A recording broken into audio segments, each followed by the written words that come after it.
Hello, hello. Good morning, everybody.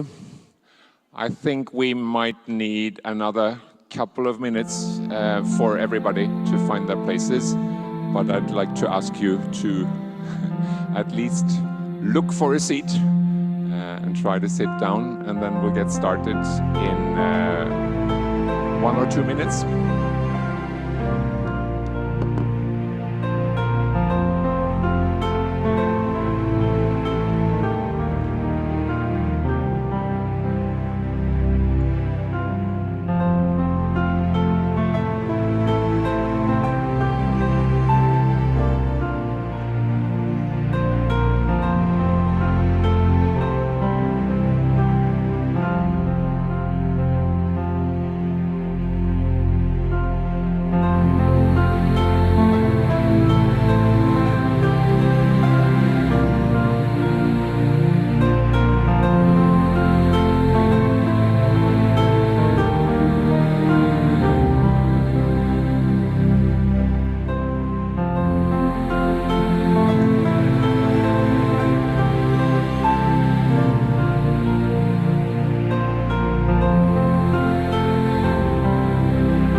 I think it is time for us to start, actually. I hope that you are all doing well. Did you have a good day yesterday?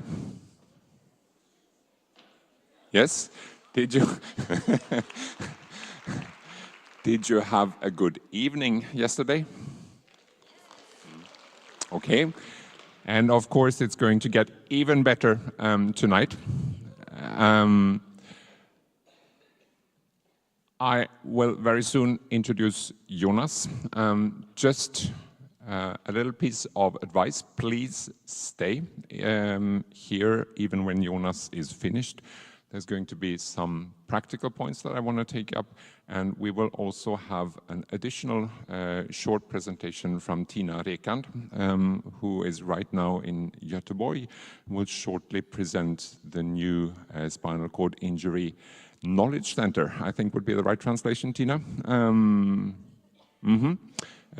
just give a very short, brief presentation about that as well. So when Jonas is finished, don't go away right away. And with that said, I would like to introduce Jonas Waltelius, who has volunteered to share his story with us. And Jonas, I think you are going to say more or less everything about yourself, so I won't have to introduce you in much more detail, but I would just like to say that you have been a patient at our department, and you have made a journey as well, and you are also one of those people who have taught us quite a lot, actually. That's not so very strange, because you are actually a teacher, and you are a very pedagogic person as well. And that is why we all are very curious to listen to your story. So please go ahead, and thank you for sharing your experiences. Thank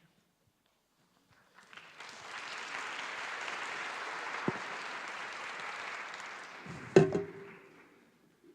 Okay, hope you can hear me now. I think I can hear myself, actually. When I did something like this for the first time, it was about 3 years ago. I got the opportunity to talk in front of 5 or 6 guys who recently got an injury, a spinal cord injury, and I got to talk to them about how my life was and what I had experienced, and so that was the first time I did something similar to this. Then 2 years ago, I was asked to talk in front of the staff at neurosurgeon Niva in Linköping, and I think they were about 30 or 40 people at the staff who I got to talk in front of. And then 1 year ago, I was at a school here in town as well, and I think there were 100 people, students at the time, and I talked about how it was to live in a wheelchair, to sit in a wheelchair, and about everything that happened to me. And so now I'm here today, and you are even more people, even in a bigger place than before. So I guess next year, you'll see me in Madison Square Garden speaking in front of presidents and prime ministers and so on. I don't know what the next step is, but I'm so glad to be here today, and it's so exciting, and I'm just honored to be here to try to say a little bit about myself and share my story. And as it says here, it's my story, and I can only speak for myself and what I've been through, and I hope it maybe can give you something back.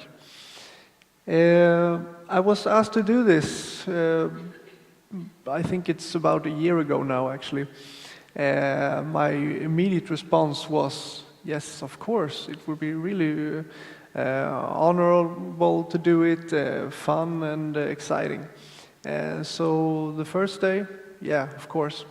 The day after that, even more exciting, thinking this will be fun, this will be great to do, and exciting. And I think after pretty much 2 or 3 days, I just think to myself, what have I done? What is this? Why did I say yes to this? But yeah, after a couple of weeks, I realized that this will be fun, this will be great. So now I'm here today, hoping I can share something. My lecture is called What Matters to Me, of course, with a connection to this Congress and this conference overall, so it fits pretty well to what I'm about to say, I think. You have to excuse my English, it's not the best, so it's not my native language, as you know, and I also have a problem because I'm from Småland recently, and connection to Östergötland, it's a mishmash of languages, but I will try to be as, so you can understand me as good as you can, I hope. Any questions, you can take them after if you don't understand anything what I'm saying. But I will try my best. Yes. Did it work? Yeah. So I'm going to talk about 4 different stages of my life, I think. It's important to tell you about my journey from the beginning to today. And I will start off talking about how my situation was before my injury. And then it comes to a point where it's during my time at the hospital and stuff like that. I will speak about my situation, how it was to come home after everything that happened, and how my situation is today. So that's like a logical way of doing this, I think. And I will try to answer these 3 questions during this lecture. Am I the same as before? What has changed? What is different? What can you say is the same as before? And what is totally different than it was before? how am I able to stay focused? I think that's the main question I get from people. Both people in your situation who knows a little about this or very much, and also these people that I meet that never met a guy in a wheelchair or with this kind of injury. So I will try to sum it up a little bit later on. And of course, connected to that is what matters to me, what's important in my situation. So I start off with before my injury.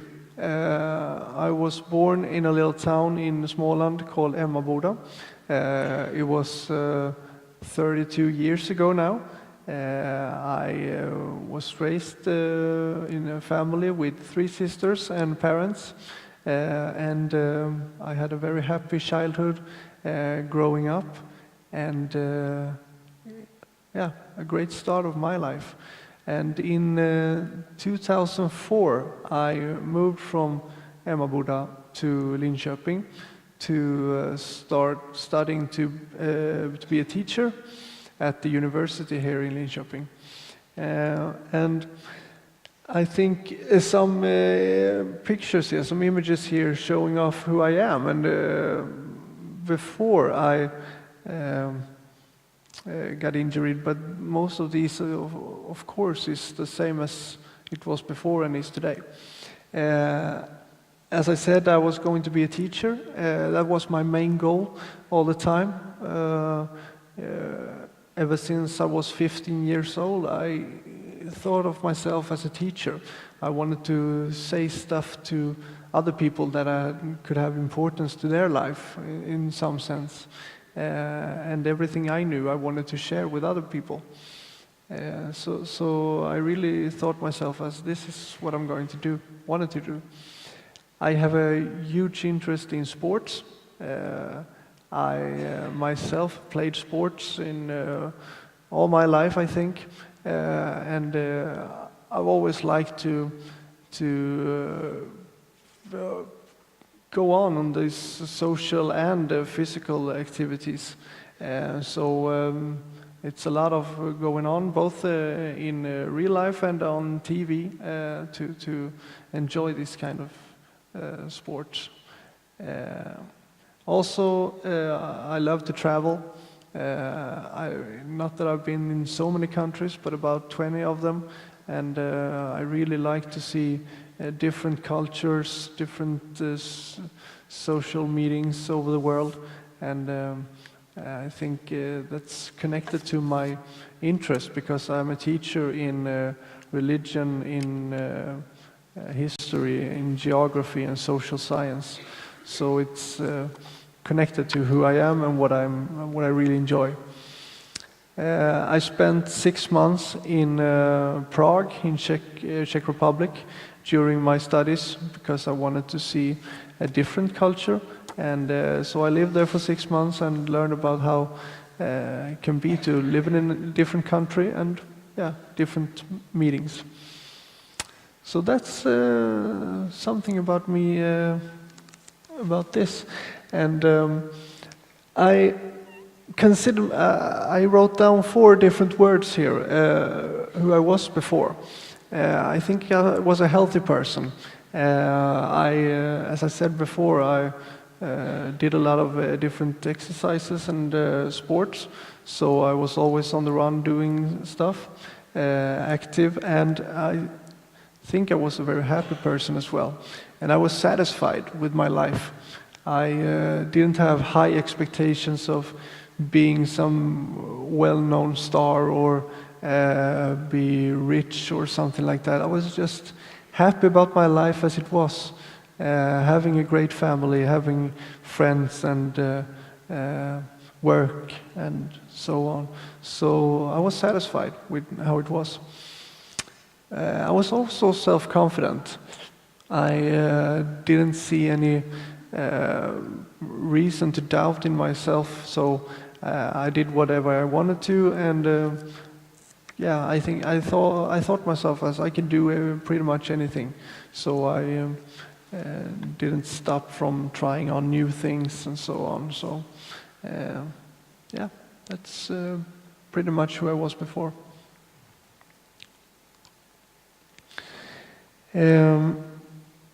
I will tell you a little about my journey from June 2008. Because that summer I met a girl called Line.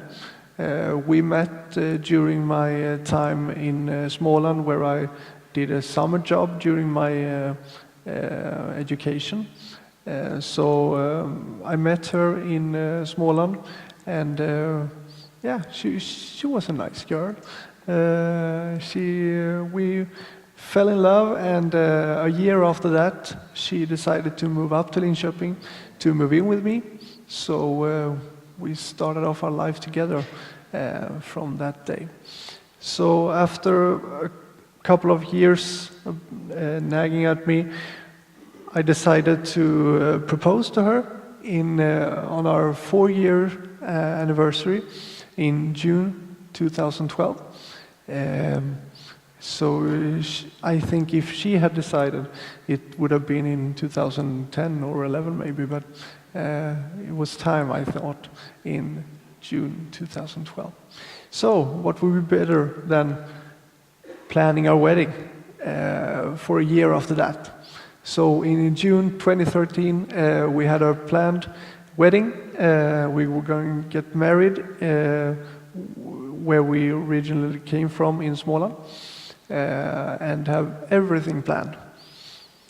And it comes to a point where you plan a wedding. You know exactly what's going to happen because you have planned it together in yourself. And one thing you don't plan when you're about to have a wedding is that your friends maybe have something planned. So my friends had decided to arrange a bachelor party for me. And that was on the 25th of May, 1 week before our wedding.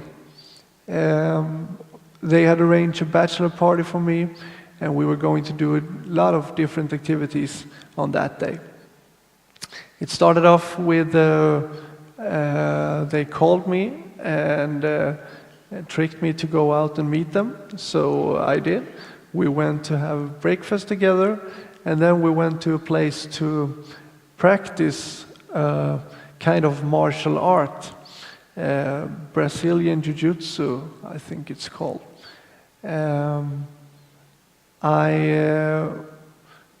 Their reason to do this was to try to see if I could handle a sport that I never tried on before. So I had 2 instructors who were going to show me how it's done, and different moves and different techniques during this kind of exercise. But that didn't go as planned. During this exercise, I was in a so bad position on the floor, and I got my injury during this exercise, and I think it was about 15 or 20 minutes into this. So I got in a bad position, as I said, and my neck broke at an instant. I didn't faint, I didn't pass out or anything during this exercise. I was aware of the situation at the whole time, but I felt like someone really just pulled the trigger, how do you say it? Like the wire broke here. My legs just disappeared, my body just, I couldn't feel anything. I couldn't feel any pain or so, but it just went black, went dark in my body. So I think I started screaming. I started shouting to them because all my closest friends were there, and they immediately came up to me and said, "What's going on?" And I just said, "I can't move my legs now." They called an ambulance, immediately when they understood that something was wrong. I think it took about 15 minutes, but it felt like ages for them to come. And of course, they were really easy, calm, and just trying to take care of my body during this. But yeah, they did everything they could. I got up to emergency room at the hospital, and they took care of me, and yeah, one of my friends followed along as well, and my dad and my girlfriend met up at the hospital pretty soon after that, when they realized that something terrible has happened. First of all, when they got the call, I think they just saw it as, okay, he has broken his arm or his leg or something, so, oh, it's terrible. But it was even worse when everybody realized that. I could, very soon after this, very soon after I met with my family and friends, I said that I will never be able to walk again.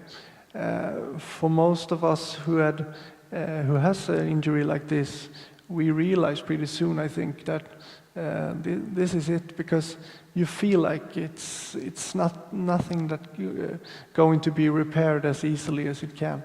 But for some it is. But I felt like I will never be able to walk again, and I realized it pretty soon, I think. I got my injury between the 5th and 6th vertebra. This is an X-ray of my neck as well. I don't know if you can see it's something wrong there. Yeah, you all know how this works, and that's the reason I'm wearing this sweater today. I thought it would be pretty visual as well, because it says something what's working with me. So the black part of me here is working, so to say, except for my feet and my shoes as well. But you can say something of how little it is that's working. I can't feel anything below my injury, and it doesn't work as well, as good as you want to. So I think it's the purple part on this picture, between the 5th and 6th, I think.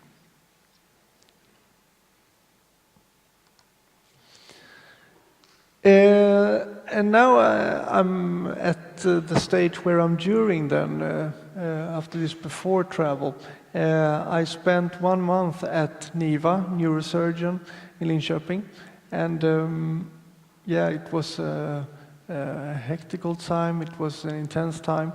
I would show you some pictures of it as well. And then I spent 5 months at I don't know if you say rehab, but you know what I mean, rehab medicine here in Linköping.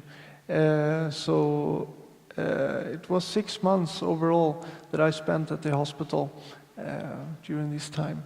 And now I've been home for 3.5 years. So, as I said, it was the 25th of May, so it's almost 4 years ago that I got my injury now. And I will try to go through these different stages as well. And here I am, 3 or 4 days after injury, connected to all these wires and stuff. I got a lot of complications with my lungs and so on, as is, I think it's pretty common as well. It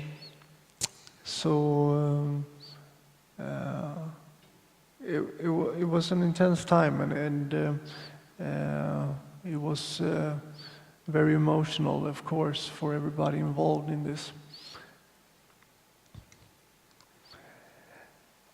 And here I am, first time outside. It was 2.5 weeks after my injury that I got out for the first time in this enormous chair/bed thing that they travel around in.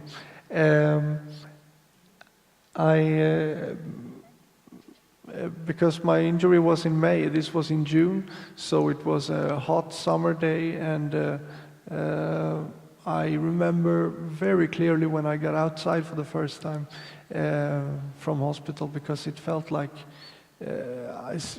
for some reason it felt like started living again, because when the wind blows and when you can feel the sun and the air again, it's so different from laying in bed and just hearing all the machines and all the noises and all the nurses and doctors, and it just feels normal again to come outside. So it was really great. Yeah. And this is a question, of course. When you're in hospital and when you have experienced something like this, I think my question was really, why me? Why did it happen to me? Did I deserve this in some way? And because my experience was pretty much nothing about this. I had no experience in time at hospital or spinal cord injuries and stuff like that. So I just asked myself and other people, why did this happen to me? And of course, it's not something you can answer easily or even deserve. But that was something I really asked myself. And I also talked about one of my sisters about this. And I said, why me, to her? And she said, just in a very cold sense of way, why not you? And that started off some thoughts in my head, because I come to realize that I don't wish anyone to experience this. I couldn't say that you deserve it or something like that. So it was just a fact that, why not me? Maybe it was just meaning. Maybe it just was how it was. So that had helped me a lot to see it in that way. Why not me? So just suck it up and live with it. Because that was what I was going to do and try to do after that. But all these existential questions that you ask yourself, it doesn't help you, but you need to go through them, I think, when you're in that position. And I will now take some things about how it was during my time at the hospital, both what I saw as good things, positive things, and also some negative or things that you can really think about in the future maybe. But of course, I realized pretty soon that now everything takes time.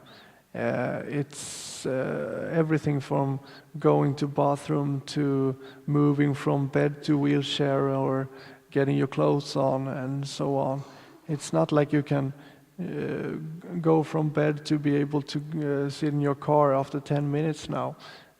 So I realized in the hospital that everything took time. So you just have to accept it and and be patient about it, because it takes time. And that's something you have to live with, I think.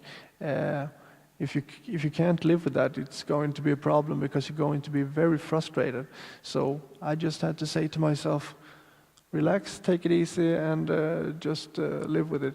But that was hard in the beginning, because it was such a huge, dramatic change from what I was used to. And we have a situation as well when you're as a patient in hospital, that you meet a lot of different staff all the time, nurses, assistant nurses, doctors, and so on. and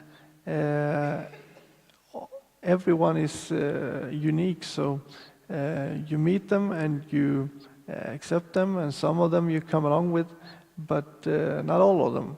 And I think that's just something I want to say as well, is when you're in my position and in that position, you don't care that much about other people's problems, I think. I will come back to that later, how it is today, but at that time, if you're understaffed at the hospital, if you're working too hard, too late, too long, and you have not enough wages or so, I don't think I care that much about that. I just want to come from my bed to my wheelchair and try to do something of that day. And it's not important if you're understaffed at the moment, I think. But that's something you heard a lot of complaining about. And I know it's a fact. My mother has worked at a hospital for many years, so I know it's a fact, but I just want to say I don't care at the moment. At that moment, I didn't. And I think you understand what I'm saying, but I can understand it's hard as well not to talk about it.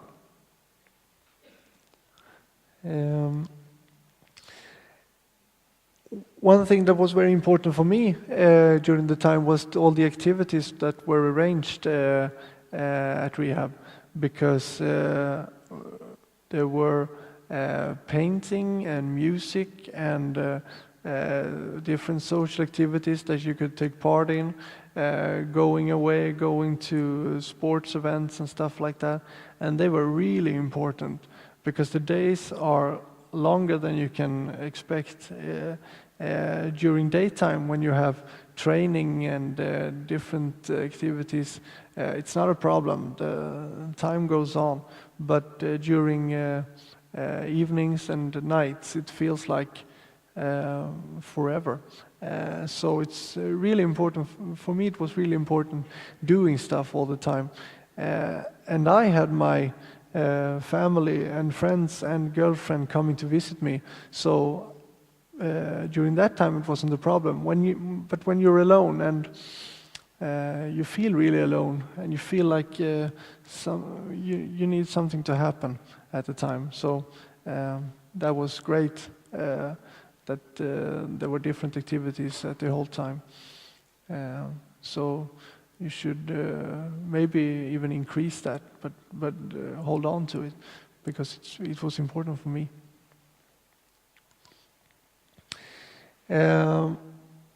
When I spoke to people before I had planned what I was about to say, this was one of the things that came up about how I was during this time and what I saw as important.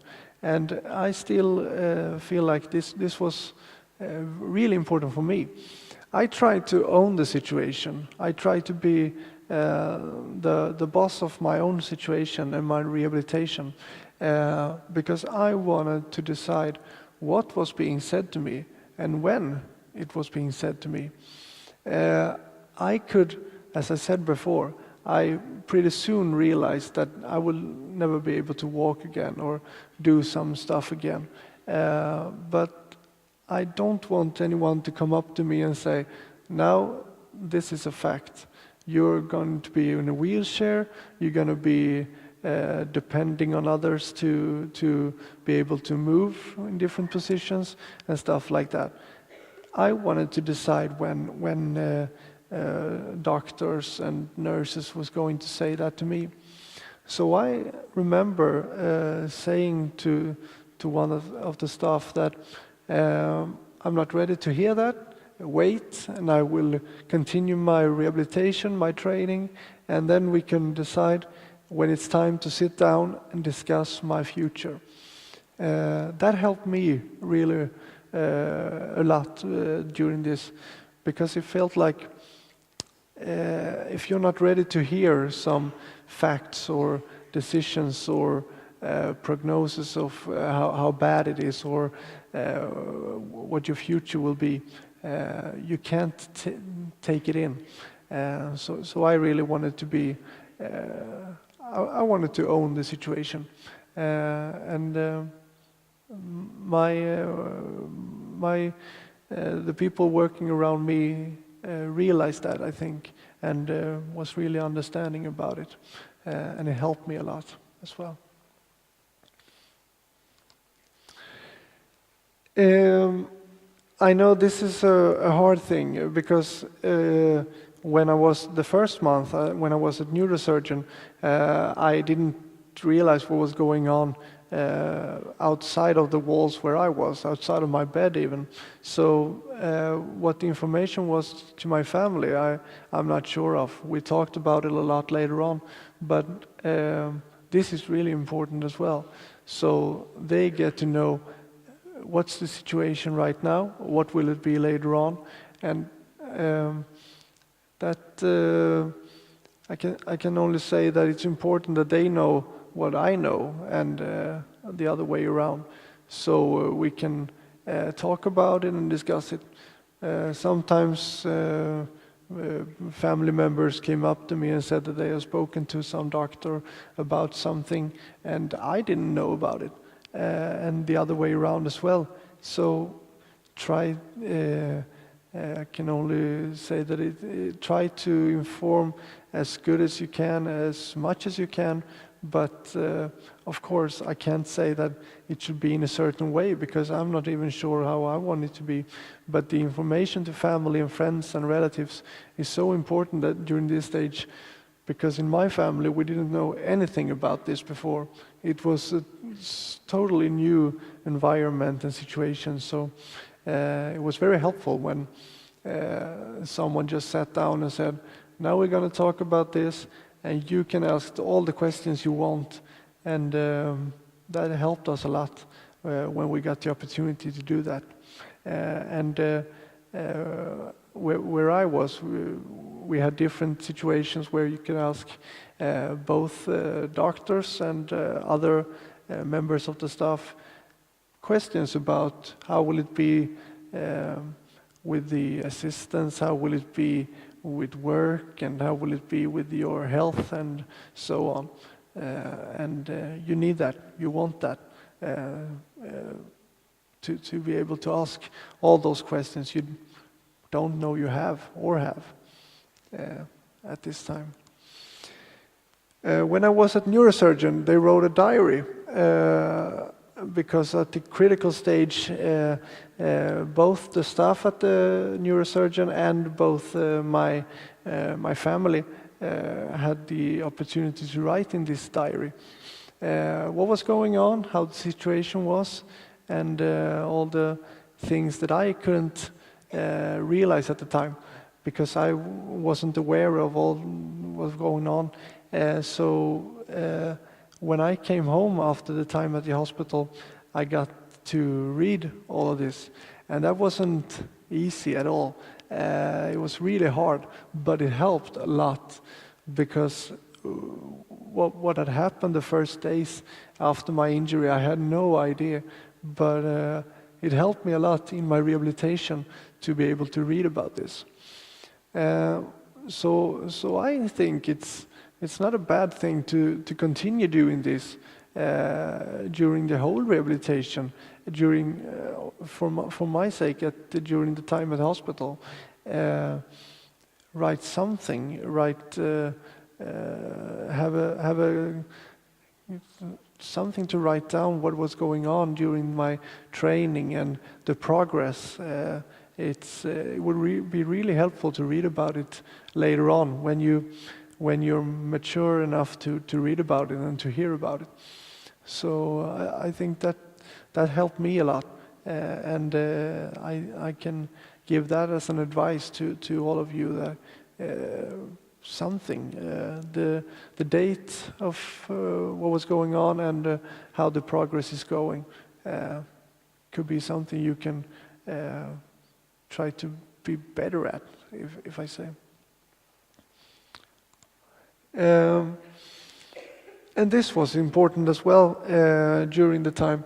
I got to meet, I think, 3 or 4 different people with spinal cord injuries, and to ask them everything about how their life was, and how they had managed to go through, and how they had managed to do handle different situations. And that was really important for me. I know that some people say no to that, but I said yes to every meeting I got to have. And some of them are really close friends to me today, because we share different journeys, but we have a lot in common as well. And we could discuss questions that you can't discuss with someone who had never been in such or had some injury like mine. So try to not force anyone into it, may be wrong, but try to say that it's a good thing, and try to talk about it in a positive way, because for me it was really positive and really inspiring during my rehabilitation to meet other people with spinal cord injuries. What did I need to know before leaving hospital? Because now when you're in the final stage of your rehabilitation at the hospital, you have so many questions and so many things you think about, and about ordering stuff that you need to be able to go to bathroom, and all the different things you need.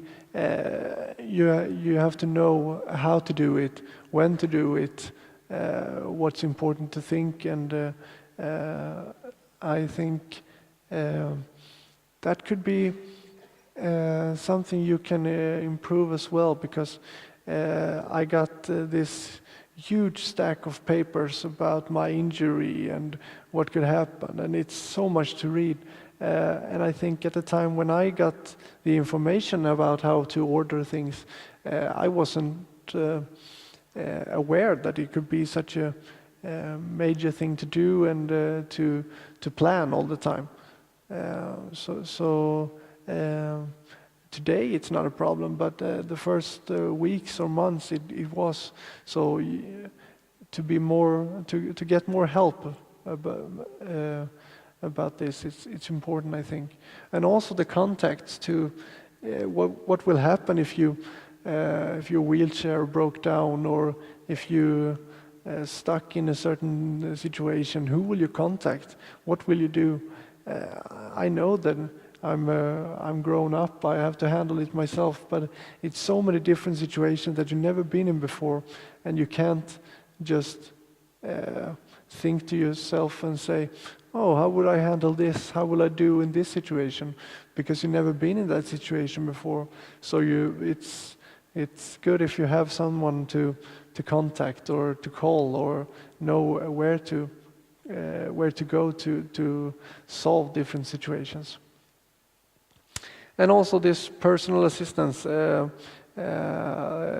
my situation, I'm dependent on others. So during my time, it was really helpful. I got a lot of help to call different companies who does this, and also to try to get some assistants who will be able to help me from the day when I came home. And that was really helpful, and I'm really glad that I got pushed to do this.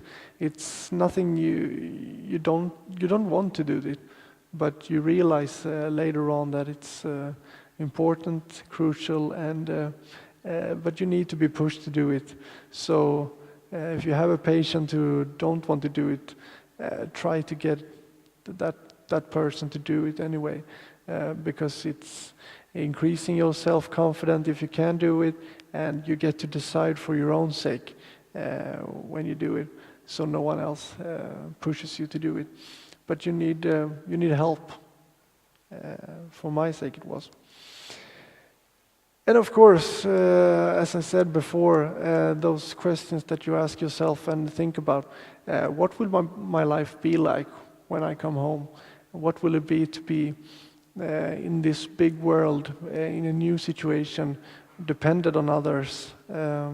I asked myself this a lot of times and in a lot of different situations after this. But now I'm going home. So after 6 months at hospital, I was finally ready to be released from hospital and going home to my apartment that I shared with my girlfriend, and we were trying to start off a new life in so many different ways. Nothing was the same as before, I think. We had to rebuild our apartment, our bathroom, so it would be suitable for me and my assistants and so on. And you realize when you're going outside in a wheelchair for the first times after this injury and you're outside, you realize how many people are staring at you. You can't imagine how it feels when you're in this situation. But one of the things that helped me during this was the thing that my dad said to me. He said to me and my girlfriend, maybe they're just looking at your nice shoes. Maybe they're just looking at your haircut or your clothes or something. Maybe it's not that you are different or special or very strange or weird because you're in a wheelchair. And it really helped. Because my girlfriend and me, when we were going from hospital to our place, it's just a 15-20 minutes walk. So, but it was enough to feel like the whole world is watching me right now. And it's not like when I'm sitting here now. This is what I have accepted and want to, but not that situation. So how do you do that? You think about this. It's not like people watching you because you're weird or strange. Because when you meet a person who's really tall or really small or in a wheelchair, they immediately draw your attention to you. And that is not necessarily a bad thing. But from the beginning it was. But now it's not a problem anymore. And you learn to live with that. But maybe you need someone to tell you that it's not that strange, it's not that weird. But that took a while, and that took some experience to handle. You have to put yourself out there, I think, to be able to accept that. I had these 3 questions before, as I said, that I was going to answer, and I will try to do that now. But first of all, I want to jump a little on in the future here, because I said I went home from hospital about 6 months after my injury, and I spent about 7 months at home trying to live with this, trying to accept everything, trying to learn to live in a wheelchair and with assistance and everything. So my first 6-7 months at home was pretty boring, but still you need to go through that to be able to start off again, to live again. But I got my revenge. Because in September, about 7 months after I went home, we got our marriage. We got the wedding that we had waited for so long, and we had thought about it so much, and we had discussed it so many times. But it came to a point, this lovely autumn day in September 2014, that me and Line got our marriage that we waited for. For some people, a marriage is a thing you go through and something you just do to say that you love each other. For us, it was so much more than that. It was the marriage that never happened. It was the marriage that never took place. Instead, we spent those 6 months at hospital together, pretty much. So this was a really turning point in our life.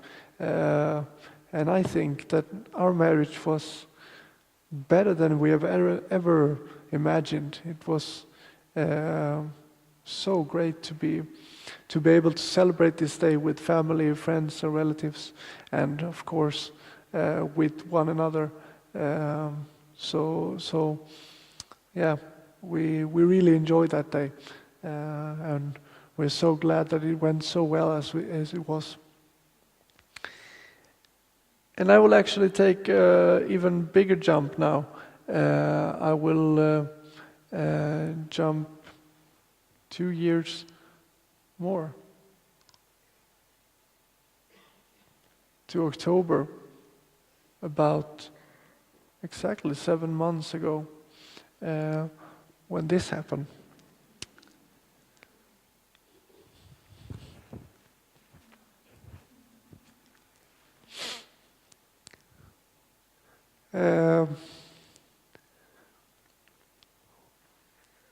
We got our little girl, Ebba, 7 months ago.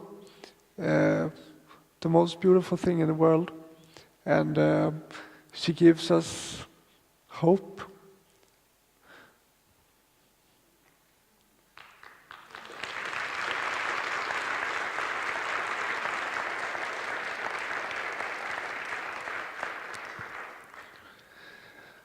Oh, she's lovely. I think I'm going forward here. We can come back to that later. So am I the same as before? No, I'm not. In some ways, I'm pretty much exactly the same. But it's not only the surface that has changed, that I'm in a wheelchair now, that I can't walk and do some stuff that I did before. But even more on the inside, maybe. My girlfriend, who became my wife now, says that I'm a better person now, actually. With my self-confidence that I had before my injury, I couldn't imagine being a better person. That's the problem, I think. But she says I'm more calm, I'm more patient, I'm more close to my feelings and her and so on. So I think she says I'm a better person. I guess I have to accept that she thinks it. So maybe I am. You change in the way you see things in different perspectives. Yeah, I'm a happy person. I'm back to that. I'm a happy person. I get more and more self-confident all the time. I'm an active person, and I enjoy a lot of things. Maybe I even enjoy different things more than I did before, because I'm very satisfied and happy when I success in different activities and social events and so on. So maybe I am. So in some ways I'm the same as before, but maybe I became a better person after this. But I'm a different person, of course. And the other questions: how am I able to stay focused? How am I able to continue living and going on? And what's important to me? What matters to me? That's easy. For me, it's 4 things. It's my family, my lovely family, my parents, my sisters, My small little family with Line and Ebba, they mean everything to me. My friends as well, who helped me, who helped us, who I can laugh with, I can spend time with, and do stuff, both the stuff I did before and also the stuff I do today. It hasn't changed so much. I can still spend a lot of time with them. And all the activities we do as well, they are really important for me to go on. Training, social activities, going to concerts, sport events and stuff like that. And also work. As Wolfram said before here, I started to be a teacher. I worked as a teacher for 4.5 years before I got my injury. I spent 6 months at home before I started off working again as a teacher. So now I have worked in about 3 years now, and it's great. I need to work to be able to look forward, to be happy, to be positive, to be active. So that's really important to me. And those 4 things sum it up how I feel and what's important to me and what really matters to me in my life. And this is actually a thing that we talked about a lot at home. When people come up to you and say, how can you go on? How do you manage to do it? That's not even hard. Because this is a fact, and it's not helpful for anybody else. But for me it is, and for us it is. There's always someone who has it worse. There's always someone in a more different or difficult position than you are. And that's not like, oh, now I can be happy about it. But it helps a lot, because you realize, well, what you have is what you can work with. And for us, it's this. And you just continue struggling with that, but well, we are happy about the situation, how it is.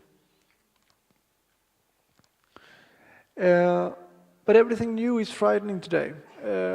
When you do something for the first time, when you have a spinal cord injury or in a wheelchair or what it is, every new experience is frightening. It takes time, it takes planning. So yeah, you have to think it through before you do it. And you have to plan everything.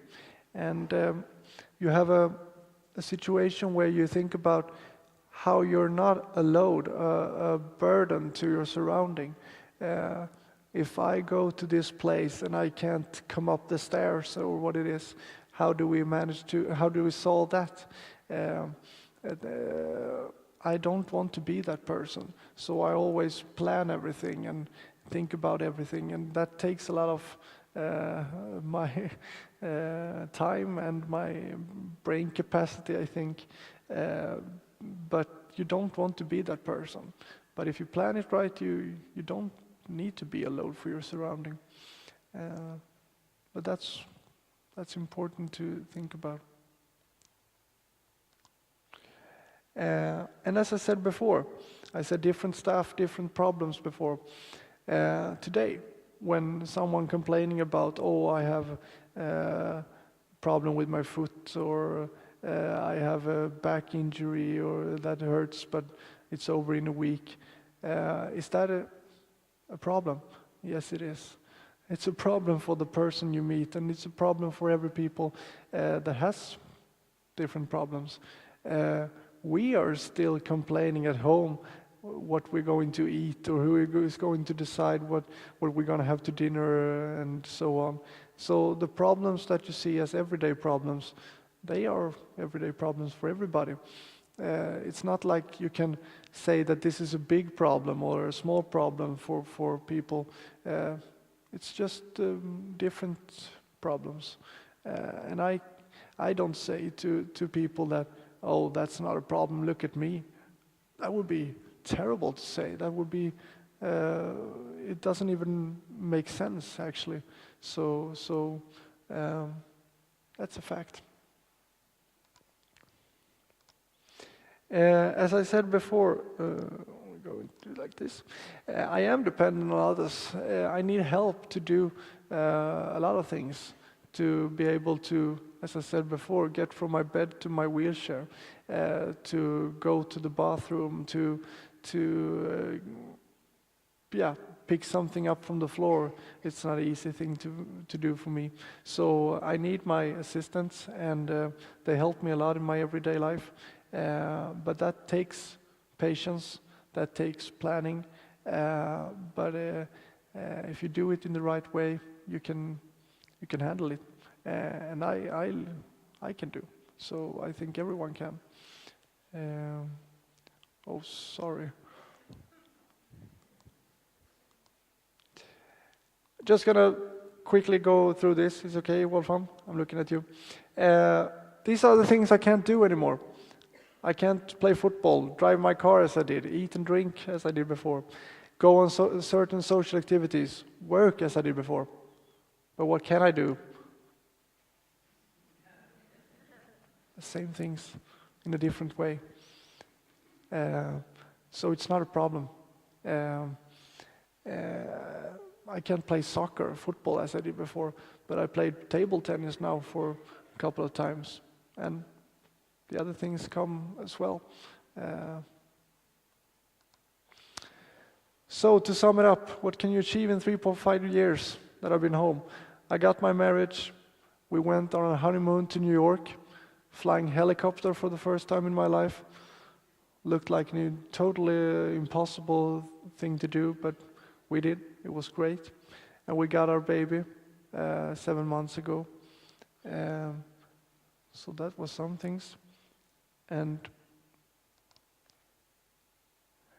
I got the hand surgery as well to increase my gripping ability in my hand 1.5 years ago.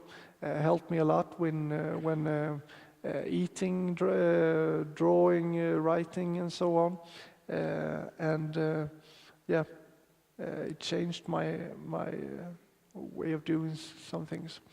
I've been working for 3 years, as I said, and I've been driving for 1 year now in my big, huge car that scares everyone off the road. But it's great. Feels like I have some police with me all the time. A last final word. Don't take anyone or anything for granted. You can't decide what's going on, what will happen, but you can appreciate what you have and love what you have.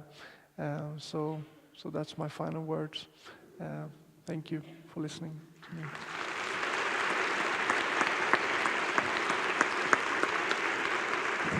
Thank you.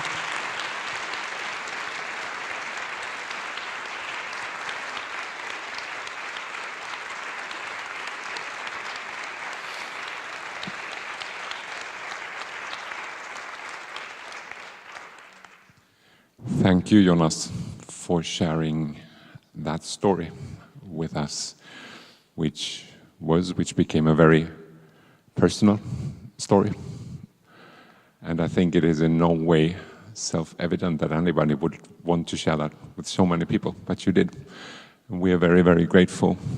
And I think we could read as many studies about what is important to people as we wanted, but it would never become as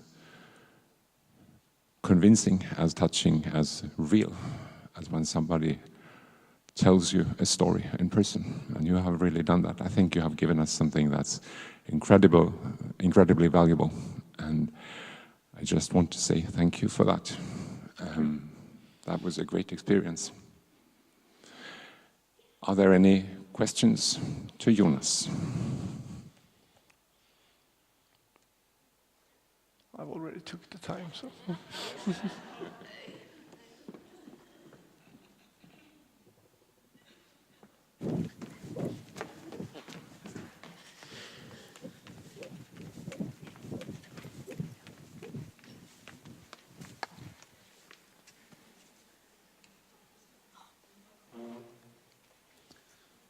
I love sitting in the back of an audience asking questions. I just want to ask one thing. Accidents happen in life. That's a part of life. Your accident happened during a nice bachelor party. Have you been talking through the accident and the things around that with your friends that arranged the party? It didn't turn out to the nice memory that we all wanted it to be. Are they feeling any kind of guilt, sadness? Well, I guess you know what I mean. Of course, I know what you mean. All of these friends that were at the bachelor party and they who arranged it came to me in the hospital, and we sat down and talked about it a lot of times. And as you say, they felt guilt, but I think I showed them that it wasn't their fault. That was important for me, I think, and I definitely think it was important for them to know that I didn't blame them for anything. I didn't say that they did something wrong. No one could plan this. No one could have seen this coming. So I think it was important for me to say that you're not guilty for this. And I think they could go home with their life from that day on. And they are my closest friends today as they were before. So it's no different. Thank you very much, and thank you very much for a very nice speech. Thank you. Thank you. Thank you again, Jonas. And we have a little package for you as well. Thank you. I don't think it's enough in any way to value what you have actually shared with us, but thanks. Take it as a small symbol. And with that said,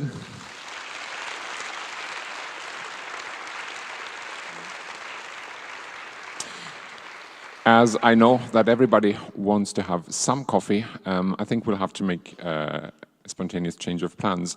Tina, I would ask you to make your presentation as an offer at 12:45 inside here. That is at the end of the lunch break, as a possibility for everybody who wants information about the new knowledge center on SCI in Gothenburg, if that is okay.